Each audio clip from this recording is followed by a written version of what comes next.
Municipality పరిధిలోని ప్రధాన R&B రహదారి పక్కన ఉన్నటువంటి వైన్ షాప్ వల్ల ప్రజలు చాలా ఇబ్బందులకు గురవుతున్నారు. రోజు నిత్యం వందలాది వేలాది వాహనాలు ఈ ఆత్మకూరు మీదుగా అనేక గ్రామాలకు పల్లెలకు వెళ్ళే ప్రయాణికులు ఈ వైన్ షాప్ ఉండడం వల్ల ప్రజలకు తీవ్ర ఇక్కట్లకు గురవుతున్నారు. ఇటీవలనే 5-6 యాక్సిడెంట్లు అయినాయి.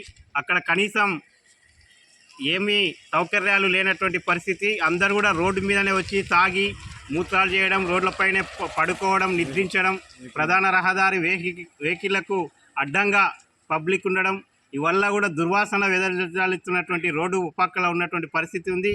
పక్కలే బంకు, చేపల దుకాణాలు, అట్లాగే నిత్యం రద్దీగా ఉండే ప్రదేశంలో వైన్ షాప్ ఉండడం వల్ల చాలా ప్రమాదాలై ప్రజలు చనిపోతున్నా కూడా ప్రభుత్వాలకు పట్టనట్లుగా వ్యవహరిస్తున్నారు. ప్రభుత్వం ఆదాయం పెంచుకోవడం తప్ప ప్రజలకు జరుగుతున్న ప్రమాదాల నివారణ పట్ల చర్యలు ఏమాత్రం లేవని చెప్పి కోరుతూ ఈరోజు అమర్చిత మండల కేంద్రంలో కుల వివక్ష వ్యతిరేక పోరాట సంఘం KVPS ఆధ్వర్యంలో ఈ వైన్ షాప్ను ఇక్కడి నుంచి తరలించి ఊరి చివరన ఎక్కడైనా ఏర్పాటు చేయాలని చెప్పి కోరుతూ KVPSగా సంతకాల సేకరణ చేస్తూ మున్సిపల్ కమిషనర్కు అట్లాగే తహసీల్దార్కు దీనిపైన మెమోరాండాలు ఇచ్చి అవసరమైతే స్పందించకుంటే కలెక్టర్నైనా కలిసి ఈ వైన్ షాప్ ఇక్కడ నుంచి ఊరి చివరన తరలించే వరకు కూడా పెద్ద ఎత్తున పోరాటం చేస్తామని, అందుకొరకు మహిళలు ఈ గ్రామంలో ఉన్నటువంటి అందరూ కూడా ప్రతి ఒక్కరు మేము చేస్తున్న ఈ ఉద్యమాన్ని సహకరించాల్సిందిగా కోరుతూ మనవి చేస్తున్నాం.